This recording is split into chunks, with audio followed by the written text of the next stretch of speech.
evening, everybody. Welcome to our 12th session of the Fly Tying Techniques program. Two more to go after this one this evening, and then we'll take a break to go fishing, and we'll start back up in October again. So we have a gentleman tonight that I've been hearing about, and I'm kind of pleased to meet him, and can't wait for his presentation. Tim Jacobs is his name, and he's going to be talking to us about some deer hair techniques and building bass bugs with deer hair, something that fascinates me, to be quite honest with you. Here's Tim, and let me tell you about him. Tim's a native of Michigan. He's an angler, fly tyer, photographer, writer, and a German short hair pointer aficionado. He's from the Roaring Fork Valley in Colorado. He is guided in the Steamboat Springs area and the Roaring Fork Valley. Additionally, he was a Federation of Fly Fishers, that's an old term now, certified casting instructor who taught the Sage casting clinics during the 1990s. He works as an instructor at the Michigan Youth Trout Camp each summer and is a casting instructor for numerous events, both in Colorado and Michigan. Tim has published numerous articles and authored the books Tying and Fishing Deer Hair Flies. It was published in 2018 by Stackpole Books, and Tactics for Bass and Other Warm Water Species. That was published in 2023. His new one, he calls it, also from Stackpole Books. He appears at numerous fly fishing shows and fly shops as a demonstrator fly tyer for the Regal Vice Pro Staff and Nature Spirit Pro Staff as well. And with that, Tim, I'm going to get off of here, and you have the floor, my friend. It's all yours. Okay, well, thank you. Thank you for the introduction. Okay, yeah, and thank you guys for inviting me. I appreciate it. So what I thought I'd do tonight, I'm not necessarily going to do like patterns with recipes. Instead, what I'm doing is more going to be focused on techniques. And so I'm going to start off with a pattern you guys all probably know. It's just it's a little Letort hopper. It's one of my favorite patterns. It's an old school hopper pattern. Credit to Ed Shank. Ernie Schweber did a kind of a version of it with a little different wing. He called his a Letort hopper as well. So it kind of comes out of that old school of fly tyers, kind of all the guys I was reading when I started into this sport. And so it's a nice pattern, and I still fish it. It's still effective. Today a lot of hopper patterns are foam patterns, which work really well, especially out west here. If you do that hopper dropper setup, those foam patterns work well for that. But this is a really nice pattern for just casting on a light rod. I mean, I can, even this one right here, I can cast on if it's not a windy day, like a 3-weight rod, and it's just a nice little pattern. And mainly I just want to demonstrate the deer hair head. So let's go ahead and start. This pattern is pretty simple. It's only 3. Whoops. Okay, well, that's a good way to start. Break my thread right out of the box. Better than being halfway through. Oh, I know. Yeah, well, that's one of the magic of doing videos. Is in videos, my tying is perfect. I never make a mistake. Thanks to the magic of video editing. But when I tie in person, it happens. But I don't. It's just we all do it. Okay. So anyway, what I did is let me see. Let's get a little bit closer on this one. Are you guys able to see that? Does that light it up a little better for you? I think maybe. The first thing is going to be dubbing. I've got just some fine natural dubbing, Nature Spirit. I'm going to use this one. It's just got a little, if you can look at in the light here, you can kind of see it's got a, let me see if I can get it right. Yeah, there we go. I think, I don't know if you can see it. It's got some little bit of sparkle in it. You know, either one is fine. It doesn't matter. I'm going to use this, but just, and this is just a hopper color yellow dubbing. Um, so, and tan is a great color to use if you have olive bodied hoppers. So I'm just going to start by creating a little noodle here and push it up here. And really this part of the fly is just getting set up to look at the deer hair. So just a direct dubbing technique. And I want to build a pretty robust body here. I mean, it is a hopper. It's not a little, you know, delicate dry fly. Spread the dubbing out a little bit more. It's better to use smaller amounts of dubbing and overwrap it than it is to try to put big, huge amounts of dubbing on the fly. This one's getting there.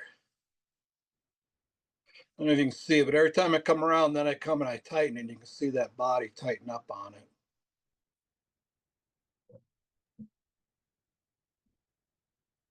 Okay. All right. So I think that will probably do the trick. Now I'm just going to come in and use some turkey. You can use some dye. I mean, this is a quill. I mean, whatever. You can use tail feathers. What I have done though is I've treated this with an art fixative. Gumbacher's makes one. I think Krylon makes one. It's stuff that's designed for like charcoal or pastel drawings. And it comes off with the water, but what it does is it just makes this feather a little tougher when you first put it on. So what I did is I just cut it off. I squared up the end. I'm just going to take it, fold it over so it's on there pretty evenly, and then come around and, whoops, catch it with my thread. Kind of like that. Now I'm just going to take my scissors, point them backwards, and snip it, and just get a little V. Yep, little V overwing. That's all there is to it. Up. Let me come back forward into my hook and bind that down. Okay, so now let's get to the deer hair. Tim, what was the name of that stuff you put on it? It's a art fixative. You could get it in any art place, or you probably get it like Dick Blix or something. It's a Grumbacher's makes it. It's designed for doing charcoal drawings and pastel drawings. You can spray it on the paper, and that takes your, you know, because charcoal and pastel will crumble off the paper if it gets touched or rubbed. And it's just you know, it's just an art fixative is what it's called. Yep. And I treat I treat these feathers with it. I don't treat my, this is kind of a whole other topic. I don't treat my duck quills for doing little no hackles, because the wings sit a little better if those fibers can slide a little bit when you put them on. But that's kind of a whole nother. That's in my mind a no hackle, really nicely tied no hackle is probably one of the more difficult 3 material flies you can tie. And my friend Scott Stisser is a master at it, if any of you happen to know him. Anyway, so yeah, but anyway, it's called art fixative. So anytime I do this, it does. And what happens with this stuff is it washes off. And right now it's a nice, neat wing. But the truth is when the swing gets all frayed out, it actually fishes better than it does when it's solid like this. And it will fray out as you start fishing it. All right. So now let me come here. There's one thing I forgot to grab was a little bit smaller stacker. So let's talk deer hair a little bit here. This hair right here, let me find the package for it. Here it is Nature Spirit Hopper hair. It's kind of a mid-season hair. It's about, most of this stuff is about, oh, it's about 1 inch long. If you look at it, you can see a little crinkle in it. What you're seeing are the little air pockets in the hair. And when you compress those air pockets, that's what makes the hair flare. And yet mid-season, you still got you can see the tips are still pretty nice and even, because I'm going to want to use the tips to create a little collar on this fly.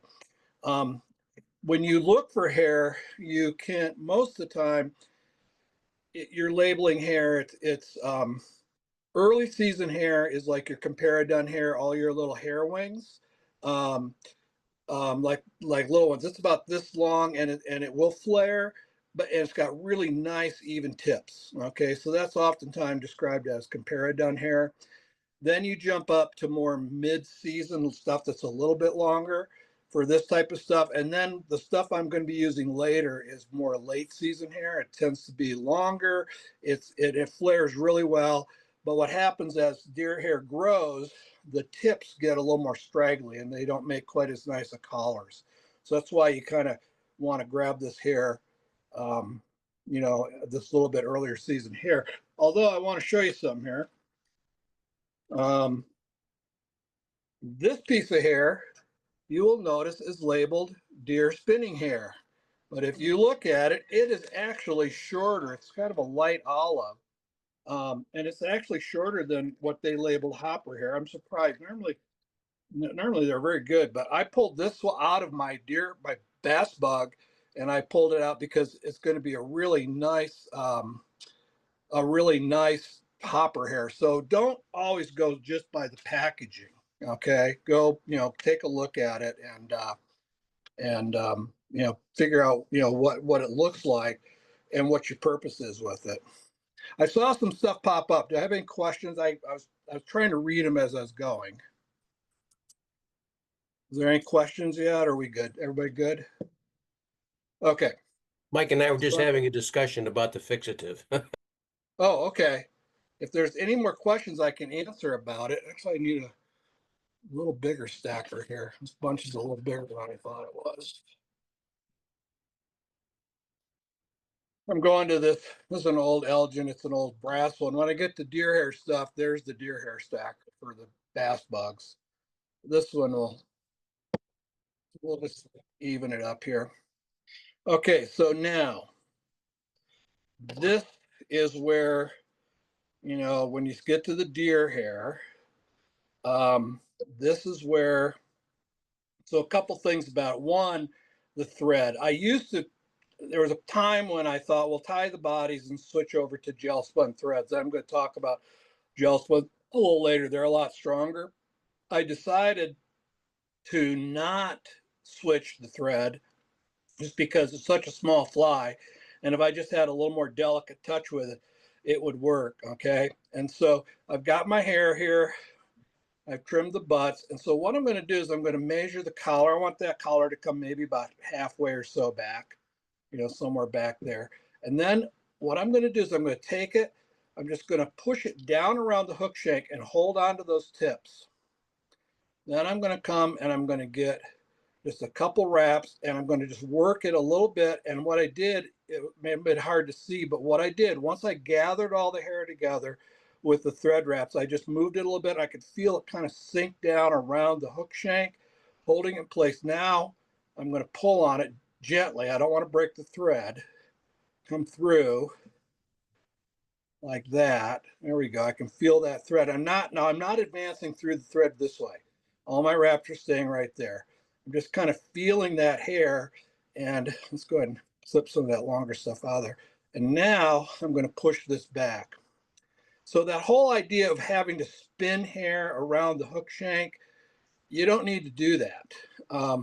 You can make a perfectly good hair head and keep it a lot simpler just by that technique of sliding it, holding it in place, sliding it down, but then capture it with a couple wraps. So you're kind of holding that clump of hair together.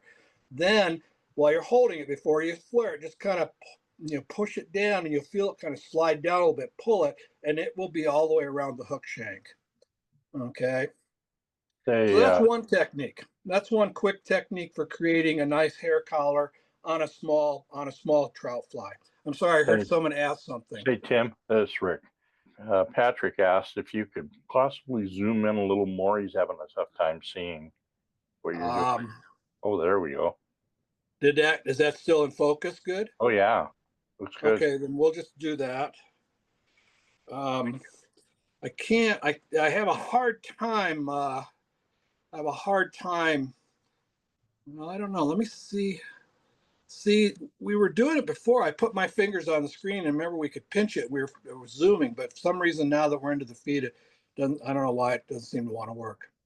Okay, let me bring my thread a little, my camera a little around front here. Okay, now this technique, I'm going to show you a different technique now. This technique is what people um, traditionally think of as spinning deer hair. Okay, so what I'm going to do is I'm going to come in here. I'm going to lay the hair at about a 45-degree angle down here. I'm going to get 2 wraps on it.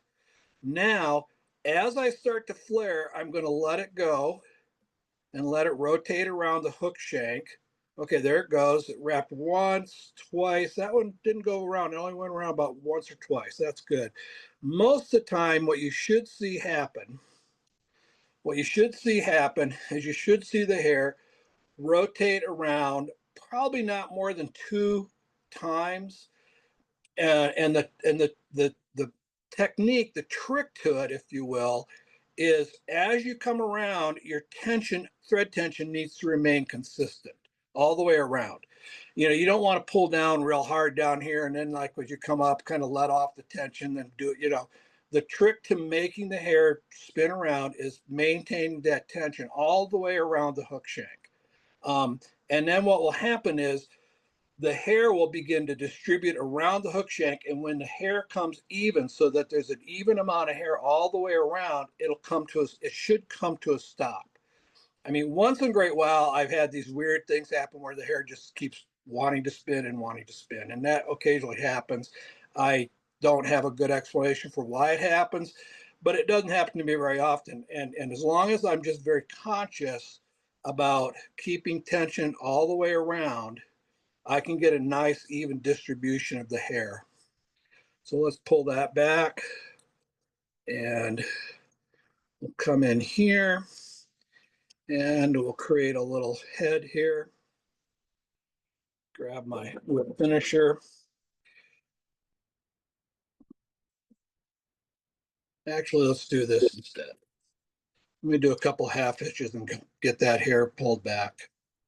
Anyway, I'm just doing a little half hitch on it. That'll help hold the hair back. Now I think I can come in and get my whip finisher in there and see if I can, yeah, there we go. Oops. I'm going to pull the hair back here. Just all I would like to do is get a couple of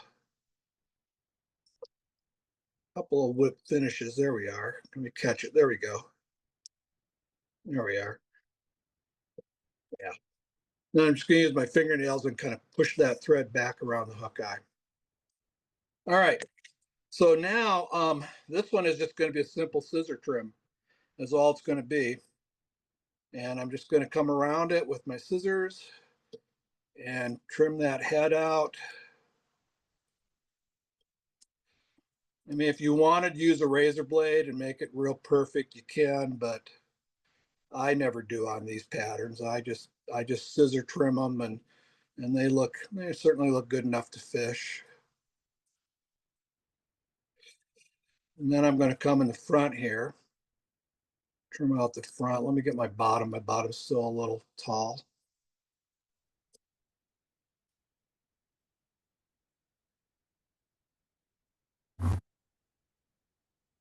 Okay. And so now one last little thing here. Right now, I've just got the butts and everything are kind of flowing back in to the tips. But if you want to articulate the head, just take the tips and drop them down, pull your scissors up in there and just come around and trim the butts off at the back. And you know, it doesn't matter from a fishing standpoint, you can just leave them. In fact, sometimes maybe leaving it is better, but if you're kind of into having a little more of an articulated head on your hopper, that's the way to do it. And then you can just sit and fuss with it however long you feel like you want to fuss with it. Yeah. So anyway, that head might be a little bigger than I normally would want it. Let me trim it down just a little bit. My problem with these is sometimes I get a little too obsessive about this stuff and I want it to look right. And you can sit and on these deer hair things, and you can fuss with them for quite a while. That's good enough. That gives you the idea. So yeah, just a simple little, just a simple little hopper head.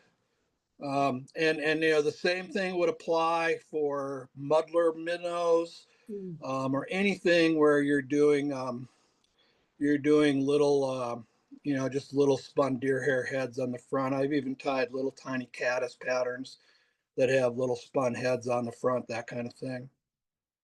So, Latord hopper, any questions? Question about that, yes. So maybe because the fly was smaller in the field when you started to spin the hair, was there thread on the part of the hook where the hair spun, or was it bare? Yes. Yeah. Yes. Yeah. I spin on a thread base. Um, and normally, well, especially with bass bugs, this one, it might not mean as much. You could or you couldn't. There is nothing about, I've heard, well, I haven't heard this for quite a long time, but there was, I think, a thought at one time that hair wouldn't spin on top of thread, and that's not true. It'll spin just fine on top of thread. This one, I did have a thread base. When I finished out and I put the wing in, I did a quick thread base to the eye and then back. Okay. And it's just kind of, just experiment with it. Yeah. And I'll tell you this, and this is true of bass bugs too. If you're starting to work with deer, if you're just like, I want to do deer hair, but I'm struggling with it, don't try to tie flies. Just, why? Well, at least I'll give you my personal experience. I had this jar next to my bench when I first started tying bass bugs, and the tails would be fine. Then I'd do the deer hair, and I go, oh my God, that is so ugly. And I throw it in the jar. Do another one. Up, throw it in the jar. Do it. Finally, my jar was half full, and it looked at it, and I went, why am I wasting all this tailing material when my deer hair work is what I don't like? And so I just started practicing spinning deer hair on a head with no fly attached, like just this deer hair head. I'd push it down, go zoop, pull it back, and then I'd try spinning, trim it out. Okay, cut it off with a razor blade, do it again. If you did that on these little deer hair heads with a patch of hair just this big right here, you'd be tying beautiful deer hair heads by the time you got done. I saw somebody ask about a lighter. I'm not sure I totally understand the question. Something about trimming with a lighter. I didn't. That was me, Tim, and I was just making a suggestion. I tie a lot of really small deer hair flies, and I've found that using a Bic lighter to trim them works really, really well. But boy, you've got to be really careful and watch it all the time. Otherwise, as I said, it goes poof and you're gone. So yeah, I have one of these guys, these little hot point tools, and I'll use these for a couple things. If I get some hair stuck in the eye, like on bigger hooks, I can clean it out, but then I create my little eye sockets. But so what are you doing? Are you like trying to you touch the edge of the hair and it burns in, then you stop and then you rub it out? yeah. Okay. I'll start my lighter up here on the top, and then I'll just kind of bring it down and kind of singe the top of the hair. And then It allows me to sculpt it a little bit. Yeah.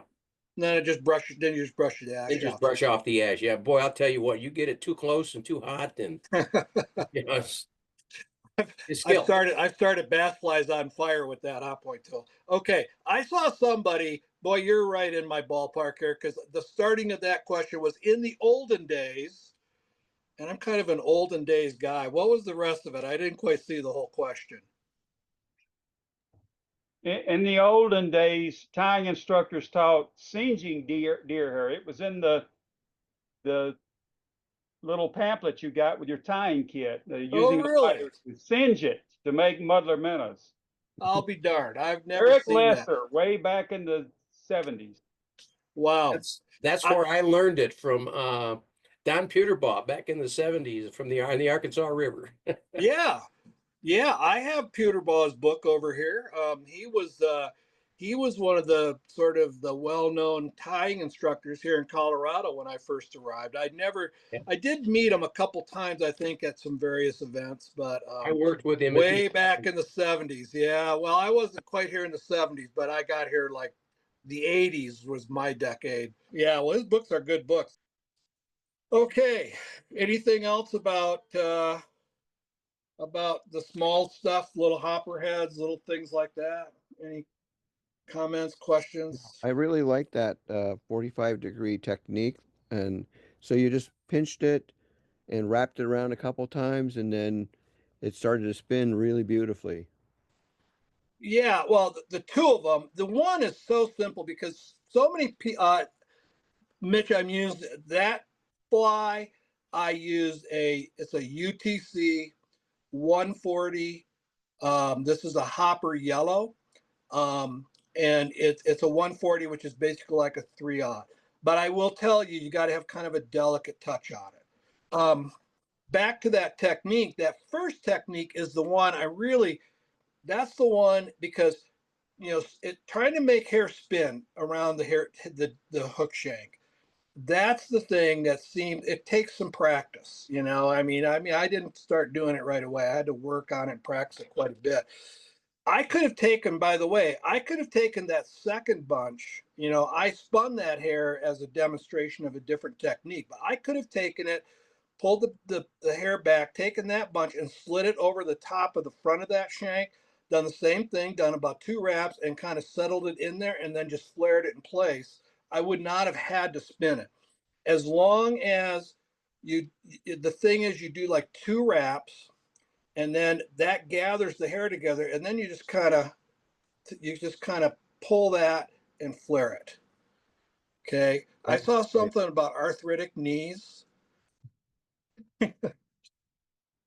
Oh, okay. Somebody's got a cautery tool. Okay. All righty. All right. You ready to do a bass bug? Scissors. Anadromos. Here, let me do the hair packing tool so we can see it.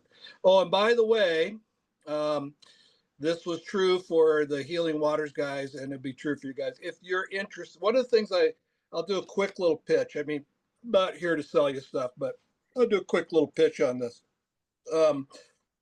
This is a company out of Michigan. It's a fairly new company. It's called Anadromos.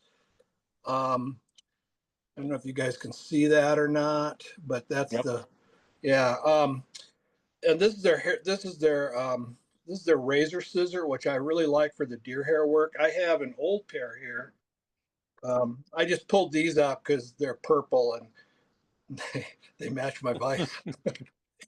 But here's the pair I've been using for like all winter. You can see I've rubbed off the coating on it and stuff, and it still works great. But it's an Anadromos. And if you order from them and you put in the code EASY15, just one thing, EASY15, they'll give you a 15% discount. What I like about them, I was tying with Chris Helm, kind of got me into using Sologens, but they're expensive. I mean, they come in around $50 a pair, which I think is starting to get pretty pricey for deer hair scissors or for tying scissors. These are about half of that, maybe a little bit plus $25-$30, and then you can get a little discount on them. But they're nice scissors, and I've been real happy with them. He imports them from somewhere, the guy that owns the place, and so they're good scissors. So that's the ones I've been using now for about a year, and I like them. Okay. Joshua Davis has raised his hand. I think he has a question. Yeah, go ahead. I've got one thing to ask. Go ahead. How do you know how much pressure to put on your fly tying thread? For deer hair, okay. Well, the easy answer to that is as much pressure as you can without breaking the thread. And that's kind of silly, but it's a real answer too, and you just develop, like with this thread, as you tie, you begin to develop a feel for the pressure that you put on it, right?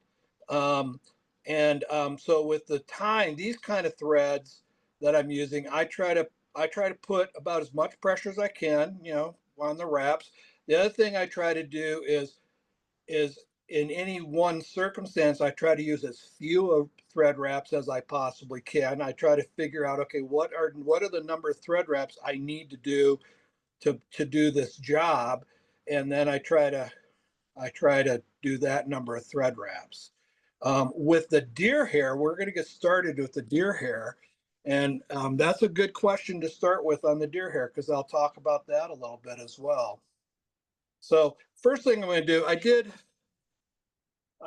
just got this little tool in the mail. I don't know if I'm supposed to be a little clip. I don't know. Is it working? It seems a little big. I don't know. I got to play with that. I literally just opened up the envelope today. Normally what I do with my bass bug tails is I sweep my hackle back and I put a thread wrap band in here, and I'm going to come in later and cut that thread band out. And all that does is it gets all these tailing materials and this hackle and stuff out of the way. Okay. And then I'm going to switch over, and I am going to use, this is a UTC gel spun thread. And you guys can't see this, but those of you who've been, well, I know a few of you have seen me tie, and probably a lot of you are familiar with gel spun. It's very slippery. You know, you saw me with that wax nylon UTC thread a moment ago. I did a few wraps and tightened it up. If I do this, it slips. It just wants to slip. Okay, now if I could sit and do a whole bunch of wraps all the way back, but an easier way, and that works to start it, it will not work to finish it, because you don't want to build this big bulky monster's head. So you got to use Zap-A-Gap. And I just use these little bottles with the brush. Really, Zap-A-Gap is just super glue. And so you can use little thread wax, yeah. But see what I do at the end, and decide if you want to thread wax it at the end. So I put the glue in there, and I'm going to start here, and I'm going to wrap. Now, what I'm going to do is I'm going to wrap back into the glue. And what that does for me is it's pushing that glue back in. Sorry, I think I heard somebody ask something. Okay, and then I'm going to do a thread base.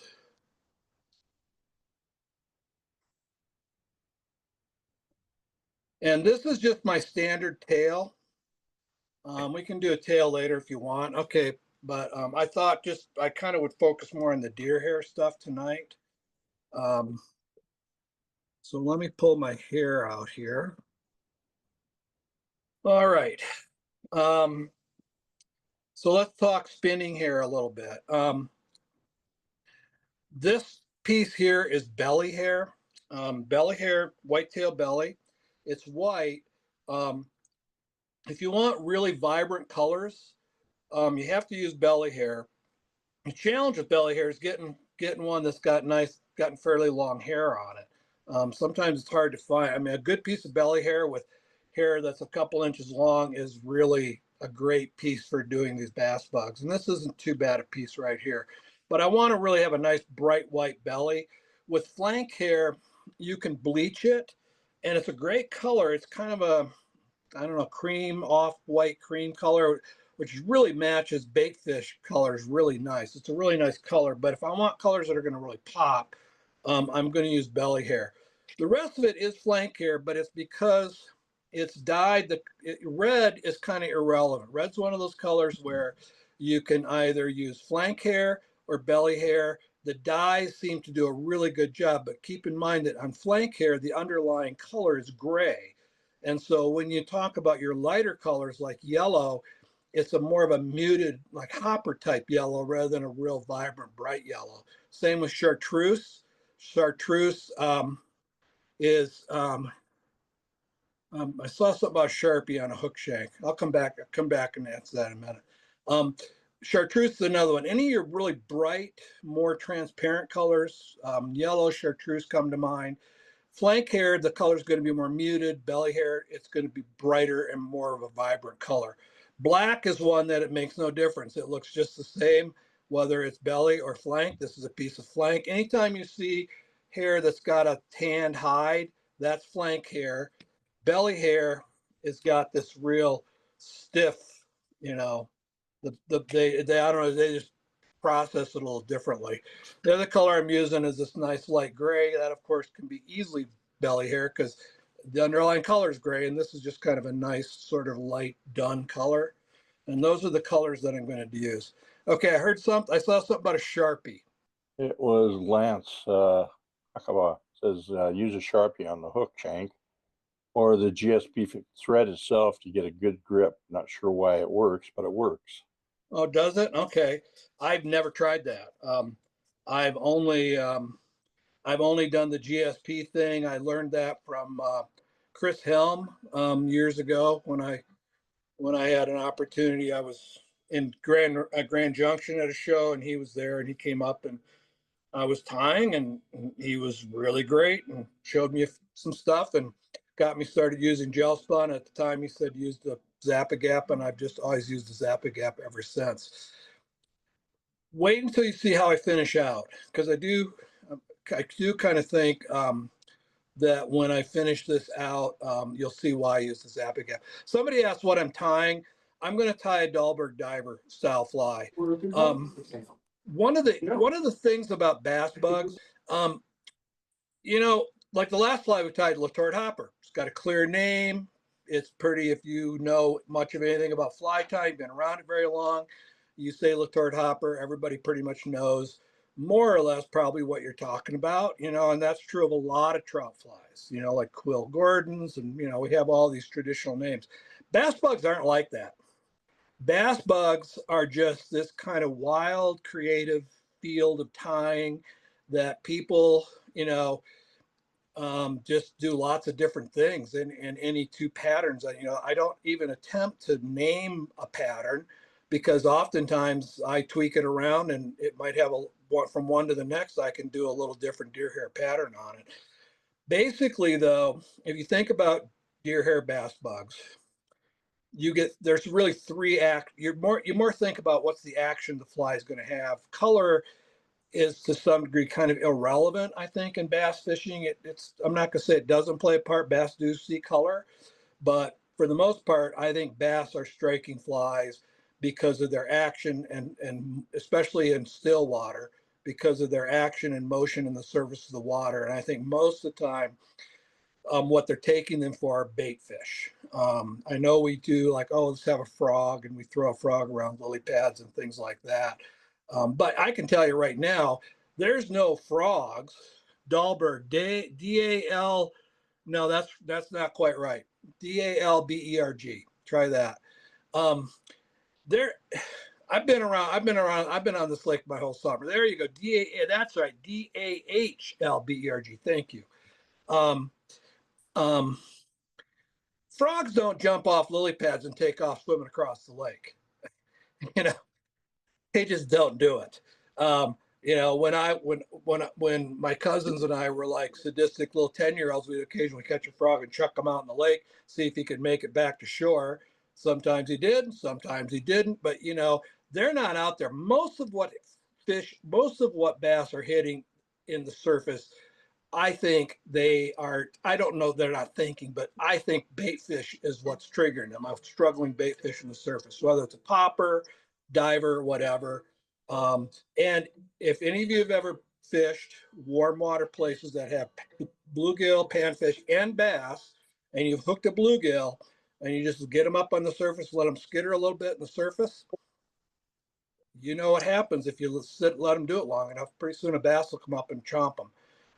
So they're very conscious about surface activity. So I think that action is more important than color. And the three actions we get are diving, which is this one's going to be a diver, or a popper, something that's going to pop, or a narrowhead that's going to be more of a waking pattern. It's going to be more of a subtle type of disturbance in the water. Okay. Action and silhouette. There you go, Mike. You got it. Action and silhouette is absolutely right. Colors and all this top stuff I do with the spots and that's more as much for us as for anything. Okay, so let's do this fly. Now I'm going to show you guys. I'm going to show you this next technique, and if you want to tie, these really nice bass bugs that are, you know, nice and dense, and they got colors and all sorts of fun stuff on them. This is the technique you got to learn. So everything else after this is pretty easy. So what I'm going to do is I want to take this bunch up. If you ever tied with deer hair very long, you know that every now and then you see ticks in the hair. They're dead, of course, because they went through the dyeing process, but you'll see a little black spot in there. It's a tick. I had a little tick in there, a little dead tick. I'm going to take this bunch here and I'm going to put it on the bottom of the hook shank. And here's the way I'm going to do it. So watch what I'm going to do. I'm going to go right to the middle of the bunch. I cut the tips. I trim the tips and the butts. I'm going to come right to the middle of the bunch. I'm going to get 2 wraps. Okay, now look at the butts of the hair. As I pull it, okay, there you go. See how that hair is just wanting to start to flare? That's your proper tension. Right there. You want the hair. Now you remember back on the hopper, I started flaring it and I left it, I let it keep flaring and I let go of it as it was flaring. That would distribute it around the hook shank. I want to take this just to the point where it's about to flare. Then my 3rd wrap is just going to come over. It's going to push it to the bottom of the hook shank. I'm going to put my thumb on it and flare it. And now it's sitting on the bottom of the hook shank. And I don't know if you can see it, but my hook shank, you can kind of see my hook shank in the center there. And the trick to that is, or the way of doing that is you get those 2 wraps, you drop it in a 45, 2 wraps, tighten it up just so you begin to see that hair flare just a little bit. Okay. Then when it's flaring a little bit, just, you know, go. Just be brave and go. Just take it, let go of it, take that 3rd and keep a little tension on thread. Take that 3rd one, push it around. You'll see it drop around. The minute it gets to the bottom, put your thumb on it. And the other thing I do is I come and I support the bottom of the hook shank as well, because I don't want, if I just pull down on this without supporting it, it's either going to move in my vise or I'm going to bend the hook. So I want to, because I'm putting quite a bit of pressure on it. Okay. So there's that one. Now we're going to come and we're going to put the top on. And the top really isn't very hard once you get the bottom on. So I'm stacking this red here. I'm going to put a red diving collar. I decided to do some real bright colors for you guys tonight rather than, a lot of times I tie in olives and those kind of colors. Okay, so now with this one, I'm going to take the tips, put it to the bend of the hook, about where I want it to go, because remember, it's going to be a collar, hair collar, because it's a Dahlberg diver style fly. And I'm going to switch hands. I'm going to come in here and 2 wraps. Okay, now here's another thing about where my wraps are. All the wraps go right through the same plane. I don't move forward or backwards. Okay, and now for the young man, I think it was, or the person who asked me about thread tension. Okay, so here's where we go with thread tension. You want to tighten this thread right down, and here's why I like gel spun. It'll begin to cut the deer hair before the thread will break. And that's one of the advantages of using gel spun for these big bass bugs, is because the thread's a lot stronger. So what I want to do with my thread tension is I want to pull it down and I want to try to, you get a feel for it after a while, but you want to take it right up to that point where it's got, if you put any more tension, it's going to start cutting deer hair. So again, I'm going to put my thumb on top, put my finger under the hook shank to support it, and I'm going to flare it in place just like that. And I want to keep that space in there because I'm going to come and I'm going to put some more hair in there because I've got to have, I want to have a big diving collar. Okay. Now, if you go, I don't know if any of you own my book or not. There was a time when I put a bunch of hair on one side and a bunch of hair on this side. I do it more on the sides, thinking the collar. And what I found is,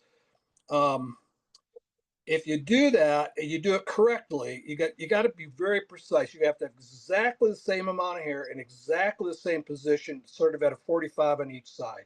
If you get a little more hair on one side, hair always wants to distribute evenly around the hook shank. So suddenly you get this color bleeding way over in here, and then it'd be up here in the bottom wouldn't stay right. So I've changed the technique a little bit. Now what I do is I only add hair in on the top. So I'm going to come in here. Same thing. I'm still using my tips. I'm still making a hair collar.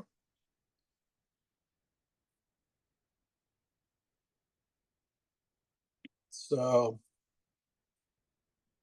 I'm going to just lay it in like that. One more time. Again, I'm going to use my thumb and forefinger and flare it.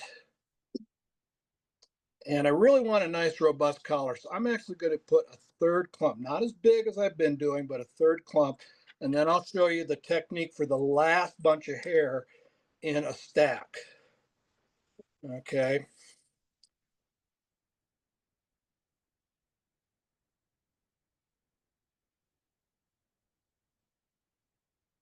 So now I'm going to lay it in there, match it up, come in, 2 wraps.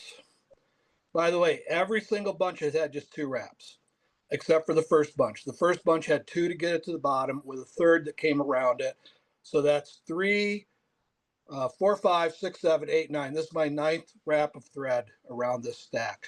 Now this is going to be my top one. So rather than put my thumb on it and support it, I'm going to hold it from, I'm going to pinch it from the side and keep it right up on top here and hold it in place and flare it down. And now I'm really going to just right up there, right to the point where I haven't cut hair yet, but I'm right up to that tension. Now I'm going to pull this hair back like that. Get that tension, come back and find that tension, and then under tension, bring it forward up to the hook shank and get a couple wraps, and then come in and get a couple half hitches. This is why I used the Bic pen tool. It's just cheap. That I kind of broke the top, so I had to file it off. But yeah, I don't think you can find there's not really a better half hitch tool out there for these big flies than just this. So I threw a few half hitches in there. Okay, so now I've got this first stack going. So now let's talk about, where's my packing tool here? Here we go. All right, so you get the really dense bug hair heads on these bass bugs. No, I'm doing, did I say popper? I'm sorry, diver. This is gonna be a diver. I have another tail so we can do another style body, but this is gonna be a diver. Okay, so I want you to think about, if you look at my hand and think about this knuckle right here, that's the surface of the hook shank. And these are the hairs radiating, the deer hair radiating off the hook shank, okay? If I take a cylinder type packing tool like my Bic pen here and I push on it, what I'm doing is I'm trying to rely on the hair. Remember, there's a couple little half hitches down here. I'm trying to rely on the hair to drag that knot back. That's not how we want to pack. We want to have a tool that's going to come right down here, and it's not actually going to connect to the hair. It's going to connect to the knot. Then I'm going to push the knot along the hook shank, and that knot is going to take that bunch of hair back, and it's going to pack it back. Okay. And you can really tell, now this hair is already, I'm not going to get a lot of movement on this because it's up against the tail, but when I come in here and this packing tool, I don't know if you can see it, but one side is flat and there's a little hole in the other side. So this connects to the hook shank. And what I'm doing is I come back right there. I'm feeling the knot I put in there. I'm not feeling the hair. A brassy tool will do the same thing. That Pat Cohen, I think he calls it fugly. It's just, I don't like it because it's like this big monstrous thing, but it's the same idea. You're getting down to the hook shank. This one is made by a guy in Texas, Greg Stein. It's a great tool. And I don't know, he's the only guy who makes them. You know, I sell some at the shows. And Mike, you and I have talked. I know I've gotten some for you. If anybody's real interested, you know, you can kind of go through Mike to me or whatever, and I can figure out a way to, if you're interested in one. But I'm going to come in here. I'm going to get to the knot. Now I'm going to support it from the back. And I'm going to push. And I got a little bit of movement out of it. But you'll see as I go along here that I'll get more. Okay. All right. So now I'm going to come forward. And I've come forward a bit with my hair. I've got it away from the deer hair. That's another little different thing about from what I did the book. I kind of left the thread up here at the hair. And I realized I didn't need to do that because every now and then my thread would catch and fold hair over. By moving it out like this, I can put this next stack out here a little farther so I'm not catching and folding hair with my thread quite as much. And then my packer will push it back. So now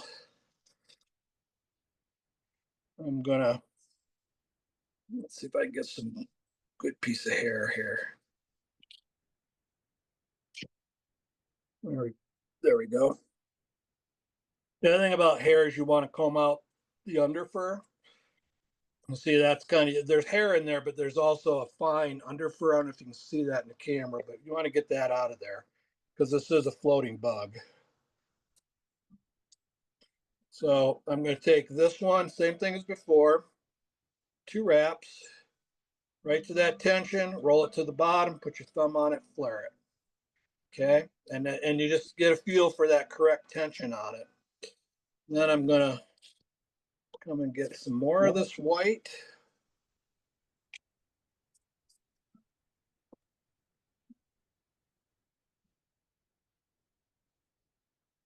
Lay it in here on top, put my thumb on it and flare it. Now I'm going to come and get a little bit of black. So I'm going to start adding some kind of color type stuff to the bug, to the fly.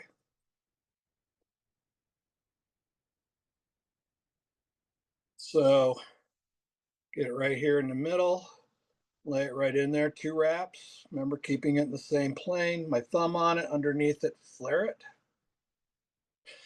And now this is how we create spots. So I've got that black there. So I've got that black sitting there. So I'm going to come and let me get some of this kind of this nice light dun hair here.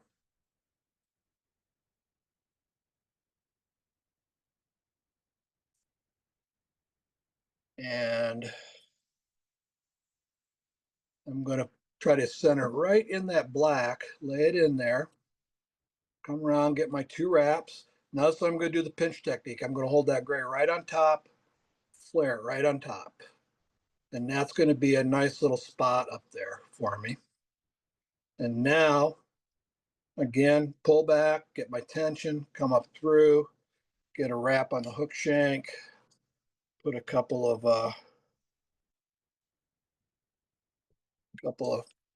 half hitches in there. And now you should see some movement. I should get a couple millimeters of movement here. So push it back. And yeah, I don't know if you saw the hair kind of jump forward. So now is when you got to start kind of deciding what you're going to do. So if you look here, I don't have a lot of, it's more hook shank than I want for this bug. I was thinking I'd put 2 spots on it, but I don't have enough hook shank, I don't think, left to do that. So, but I do need to fill in a little bit. So now I'm just going to come and get a little bit of my white, just fill it in. This one will just have 1 spot on it. So take my white hair here and lay it in here. Now this is a little tricky. You got to come and you want to guide the thread right up behind the eye of the hook. And then try to get another one right behind. As long as you get it behind the eye and you get just a little bit of tension, you can roll it to the bottom and flare it. And that's just a matter of kind of controlling your thread. You got to get it in behind the hook shank, get another wrap, and just again to that tension, and then just get it to go to the bottom. And then I'm going to get a little bit more on the top just to fill that in. And then I think we are going to call it good on the spinning part of this hair.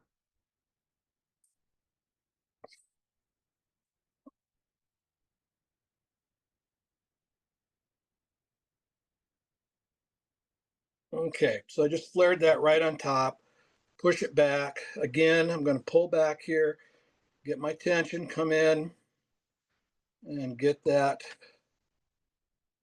hook shank, come in, use my thread. I'm putting those wraps right in behind the eye of the hook. Then I'll come in here and I'll give it a nice push. And I don't know if can you guys see that? There's the eye there. I got just enough room behind it to make a nice little thread head.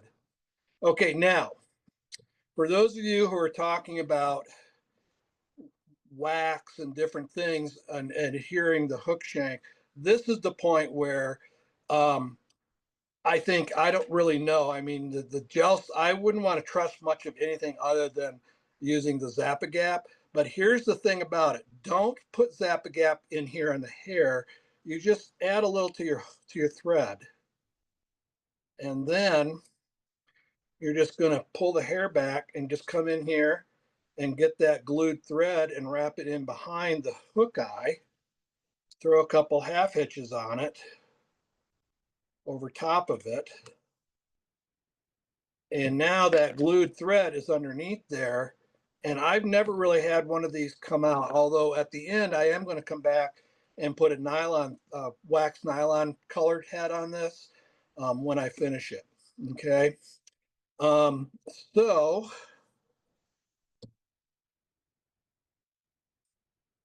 okay, so right there. So you can do a little adjustment on these sometimes, like see how that red kind of bled down in there? I can come here and I can kind of grab that with my tweezers and kind of lift that up out of there and balance it a little more. And then the other thing I do is I'm going to kind of comb through it and see if I've got any. So I think it's looking pretty good. This spot, you can adjust the spot here. Let me keep pulling that up just a little bit, and that'll adjust that collar. So that collar kind of drifted a little on me when I was doing it. So now if you look at the bottom, you'll see the bottom's a little more balanced. So there's the spinning. So any questions on that before we begin trimming it? You see it's a lot of hair. I mean, I got a lot of hair on there. And that's why you need those heavy threads. All right, let's trim it. Okay, so now, if any of you got my book, the hook is it's a Partridge Predator hook. It's the Predator, not the Predator X. The Predator hook is more the light wire hook, but it's a really nice hook. It's a good strong hook. It's very sharp, but it's a little lighter wire hook. For my bass bugs, I do that hook on my bass bugs. When I start tying bigger divers and stuff that I'm going to be chasing pike or muskie with, I go to the Predator X hook, but this one happens to be the Predator hook. Okay, so anyway, in my book, all the trimming I did more freehand, and I kind of showed how to block it and do different things with it. I met a guy in Salt Lake City who completely changed my way of thinking about how to trim these things out. His name is Sean West. He's a great deer hair tyer. He's just really good. And I think he borrowed this idea from Mike George about using templates. And so what I've done is I just take I use cardstock. Now Sean actually makes permanent ones out of plastic, and he's very ambitious. I guess I'm just lazier. And so I use cardstock, and after a while I can't use the hole ends up getting too big and it won't stay on the hook shank, and then I just cut a new one. But I like cardstock. I just use a little circle template. I do a circle, or I can do a ellipse. I mean, you can kind of customize whatever shape you want. And then I cut it out, and I'm going to put it on the front of my hook shank so that it looks like that. You can sort of see it sitting there. And then what I'm going to do is I'm going to come back here, and I'm going to take my razor holder. There's another thing in the book. I kind of poo-pooed razor holders. I went, oh, you don't need those. You can just bend the razor in your hand. Yeah, okay. I changed my mind on that too. I really like razor holders now combined with this template. And so you want to have a nice sharp, blade on it. Now, one of the things to remember when we're looking at this, the red is going to be my collar, my diving collar. The white is going to be the front of the fly. That's going to be more the nose of the fly. So as I start turning back, I want to stop at the red. So I'm just going to start right here. If you got a nice sharp razor blade, this blade I was using earlier, only the sharpest blades, if you push straight back, Yeah, see that? Let me get a fresh blade. That one I can still use that one to trim with, but for pushing straight back, you need a good sharp razor blade. Thankfully, people have begun shaving with single edge razor blades again, and they're not so hard to find anymore. It used to be they were really hard to find. I would go into places like Walgreens, and when they had single edge razor blades, I grabbed the entire stack off and take them. And then I always felt like I had to explain myself when I was checking out that I was not some kind of, I don't know, sadistic, strange person, although I'm a fly tyer. I don't know. Anyway, so good sharp blade, push back. I should see, there you go. See how just when I push back, the hair just comes off. So I'm just going to follow that template around and do this initial cut. And I'm going to come up here. So I'm kind of looking at the top there. You can see there's just a little bit of gray left. I don't want to get into the red. I'm going to leave the red alone. So I'm just kind of pushing that up to there. Now on the bottom, I can go all the way through because the bottom, I can go all the way through to the hook point.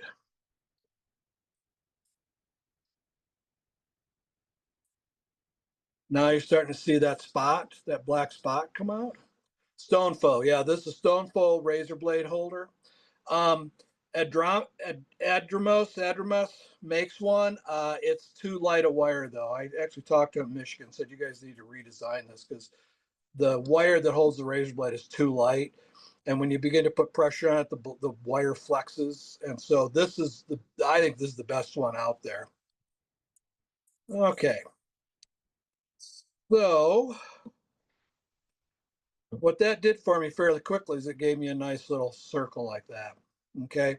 Now I'm going to do something that's totally unnecessary. You guys don't have to do it. Off to the side here, I've got a little Conair steamer. Oh, I forgot to turn it on, and I'm going to steam it. It does kind of help. It does kind of help trimming it because what steam does, it takes the hair and just makes it expand. And so it makes it easier for me to trim it out. I had it turned on earlier. I got to let it warm up here. And you'll see, especially on the front, take a look at the hair in the front. You see how it's kind of flat? As soon as this warms up, when I steam it, this whole thing's going to just really expand out. Sorry, guys, I should have turned this on earlier. I forgot to turn it on. It doesn't take long. There we go. It's on. So you'll hear it on the side here. You'll hear it steaming. There we go. There we go. That's all you need to do. Notice how that hair now is just poking out on the front really nicely. So now what I'm going to do is put it in here, and I'm going to come and take, you don't necessarily want to use your razor blade in the front because if you touch the eye of the hook or the hook shank with a razor blade, it just dulls it right away. So instead using just a little pair of razor scissors, I'm just going to come around, start by trimming this flat.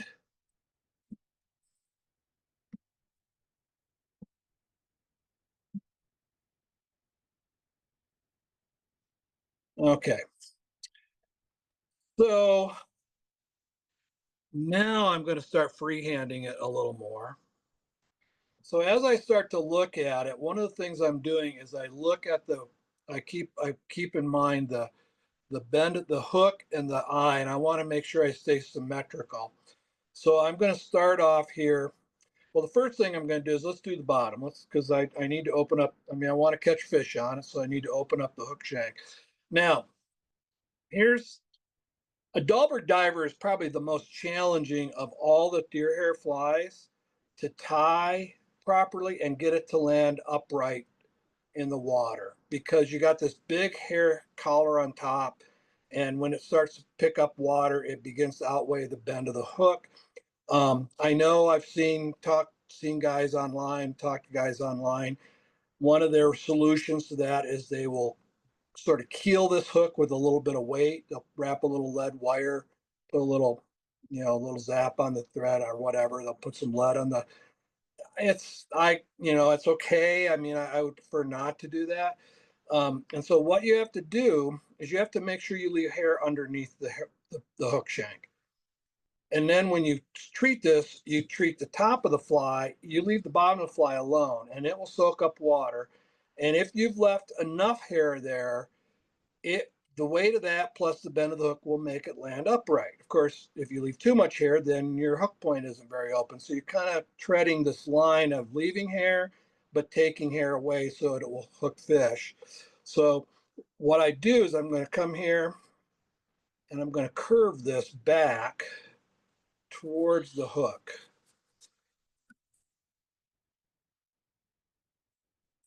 So you can see I'm starting to kind of open that hook up. There's the hook point up there. So I'm starting to kind of open up that hook point.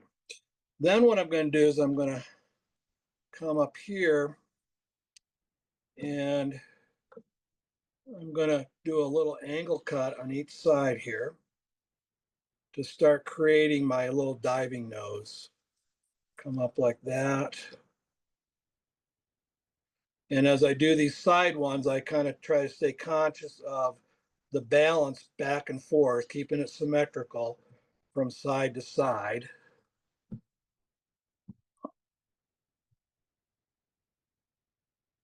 Okay, so now I'm going to just kind of curve that one back up in there, up to the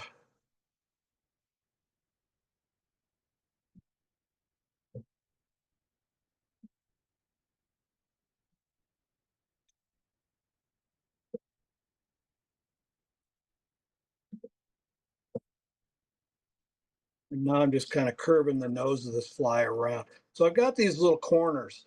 Okay, so here's another thing too.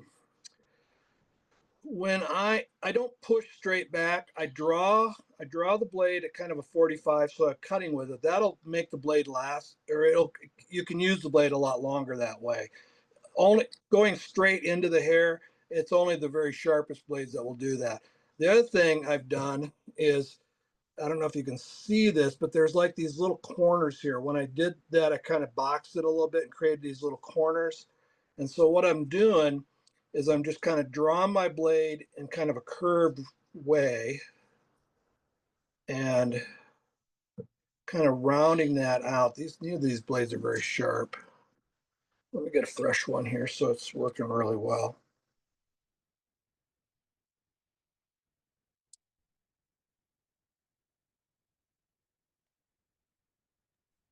Do you have stock in any razor blade manufacturers?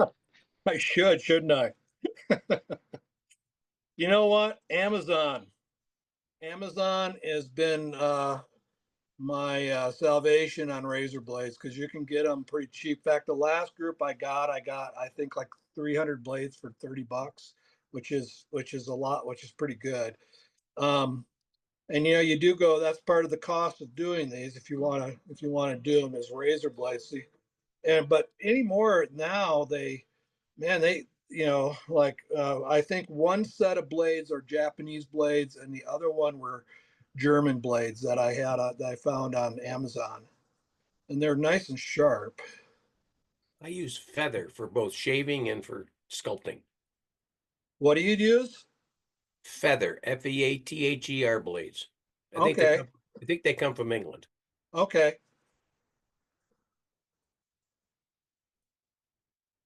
Yeah, this last batch I got, I just got them not that long ago.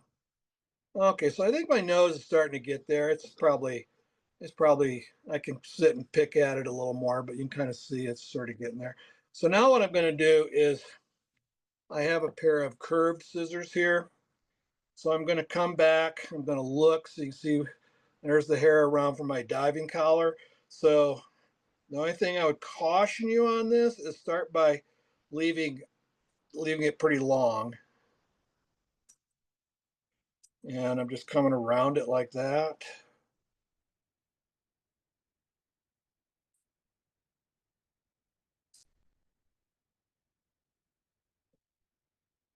And so now let's look in here. I need to get into this head here, around it a little more. And all I do is I just kind of keep checking some symmetry on it.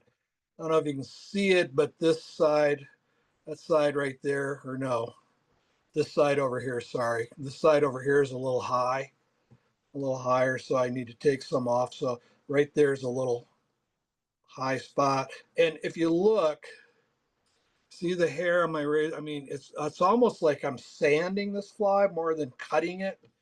I just keep the blade real flush, do that little drawing motion, that little 45 angle drawing motion, and just take those little high spots out of it. And then I'll come across here to my collar and clean my collar up a little bit.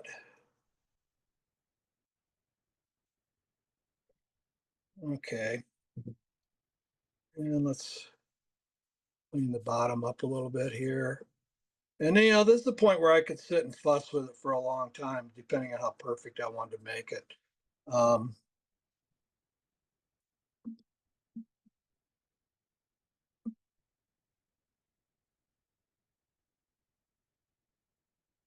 Okay, I need to stop. All right, so now let's see, I'm going to put a red thread. So let me do a quick little pack here. One more pack, then I'm going to come in. I can see my gel spun thread. So I'm going to do a little red thread head on the front of this thing.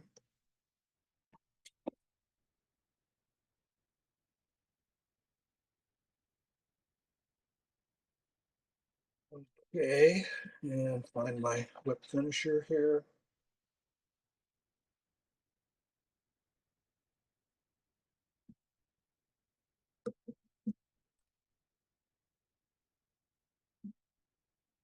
And now I will grab my razor blade, come in, cut out that little collar that I put in there. I'll release the hackle collar.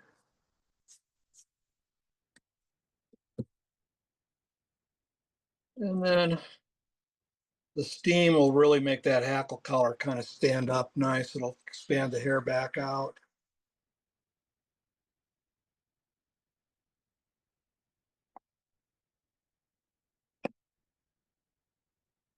And I don't know, like I said, I could sit and play with this for a while. I can see this little places here where the symmetry is just a little bit off. I mean, it will fish fine, but at some point you got to go, enough is enough. All right. So now I think the last thing I'll do here is I'll just add a few legs to it. I really like these Montana fly.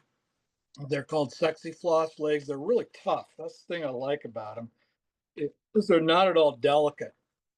It's a pretty stout material. And I'll just kind of match up some gray and red here, just whatever my body color is. And I'll show you how I do that.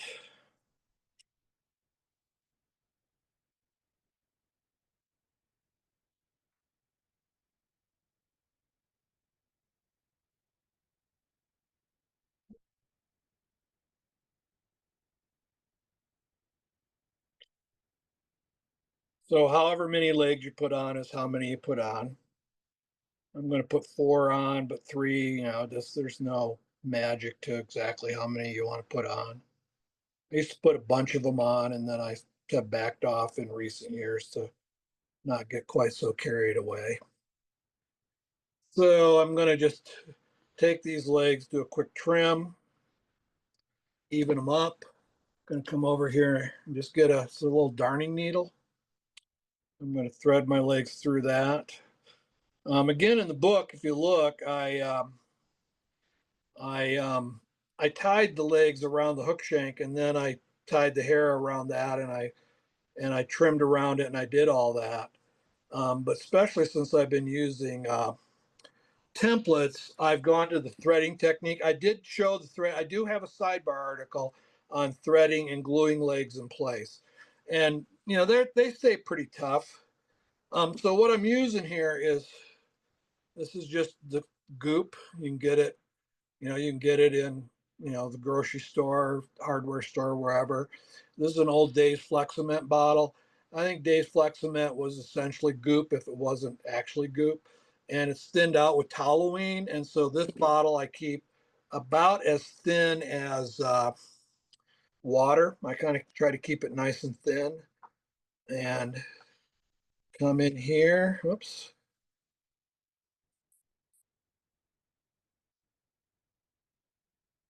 Come in here and get a little of this glue. And what I'm going to do is I'm going to put it on my side here on the legs. Put my cap back on the bottle, as I have knocked it over before. Okay, so now what I'm going to do is I'm going to take these legs, draw that glute section in, and what happens, the glute section initially acts like kind of a lubricant, and then I pull it down, and you want to make sure you mount the legs above the hook shank and then pull it down to the hook shank. And so what you're doing, you got your hair in there, you're wedging it down tighter into this hair that's tighter down by the hook shank. So wedge it down in there and clip them off. They might be a touch long, make them just a touch shorter. I want to, normally I like my legs to go not quite as long as my tail, but that's looks like it's about 2/3 the tail. That's not bad. And the last bit, I take some just some Sally Hansen's Hard as Nails, and I really saturate the thread wraps really well. Just really put this stuff in on the thread wraps, let it soak down in there. And then, because it, as its name implies, it does dry hard. So what I do is I just get a little scrap feather here and clean the eye of the hook out.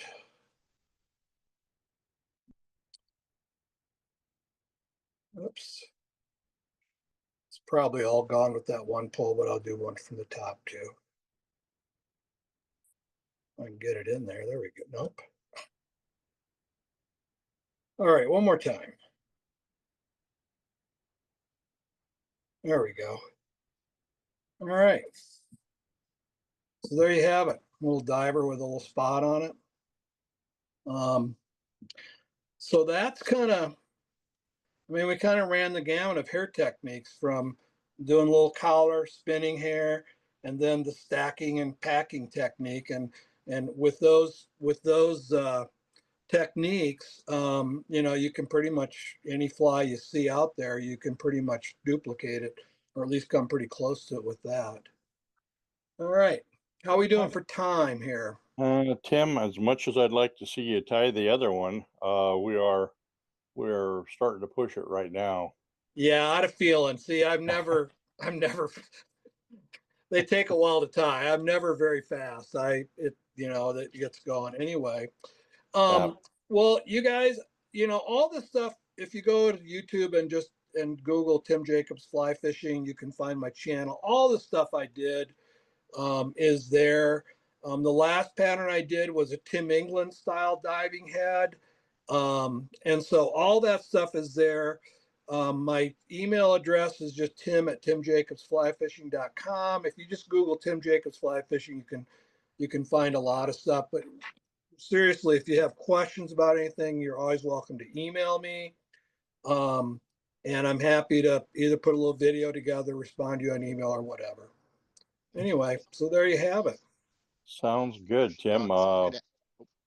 You did a very nice job. I learned a lot tonight. I know with just the comments I'm seeing, there's been a lot of folks have learned quite a bit. So, oh, well, thank you very much. You are welcome back anytime. Okay, well, we can. There's always fun stuff to do. So and boy, I like doing these because I don't have to drive anywhere in my car, and I don't have to spend money on hotels and meals. So exactly, it's a good way to do it. I enjoy doing it. Exactly.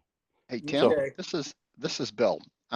Someone asked, how do you keep it clean? I found I'm using a little silicone dog mat underneath my bench, where I've got my vise and everything else. And when that mat catches the hair, it stays stuck. I literally have to take duct tape to get it free off the silicone dog mat.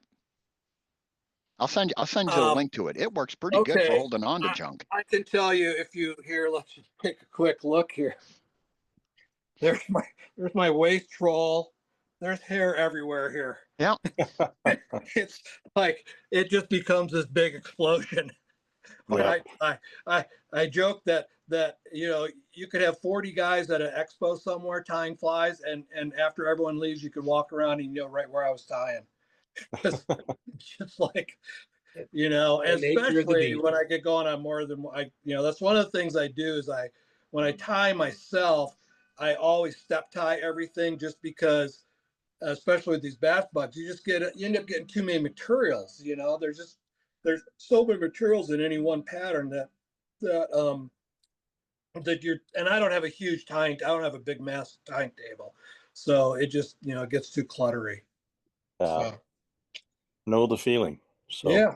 Anyway, well, with thank you that, very much, guys. Like I said, you know, I've got the books, I got the videos, and so I'm happy to email, you know, touch base with anybody that has any questions.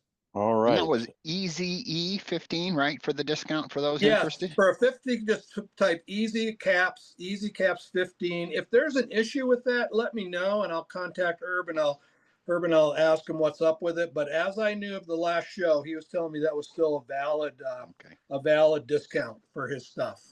That way our Um, members can I know missed that it. it's I missed it, Tim. Where can I get your book? Amazon or Barnes and Noble, either one Okay. carries it.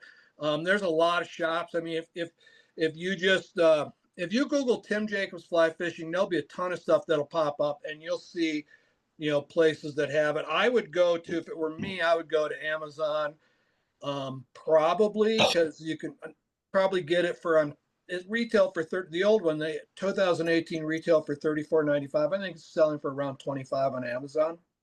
Okay. Yeah. Okay. All right. Well, I'm going to got a couple of other real quick things to do here. So again, Tim, thank you so very much. Appreciate it. Okay, you're very welcome. I'm going to go ahead and leave the meet unless anybody has any last questions. thanks, Tim.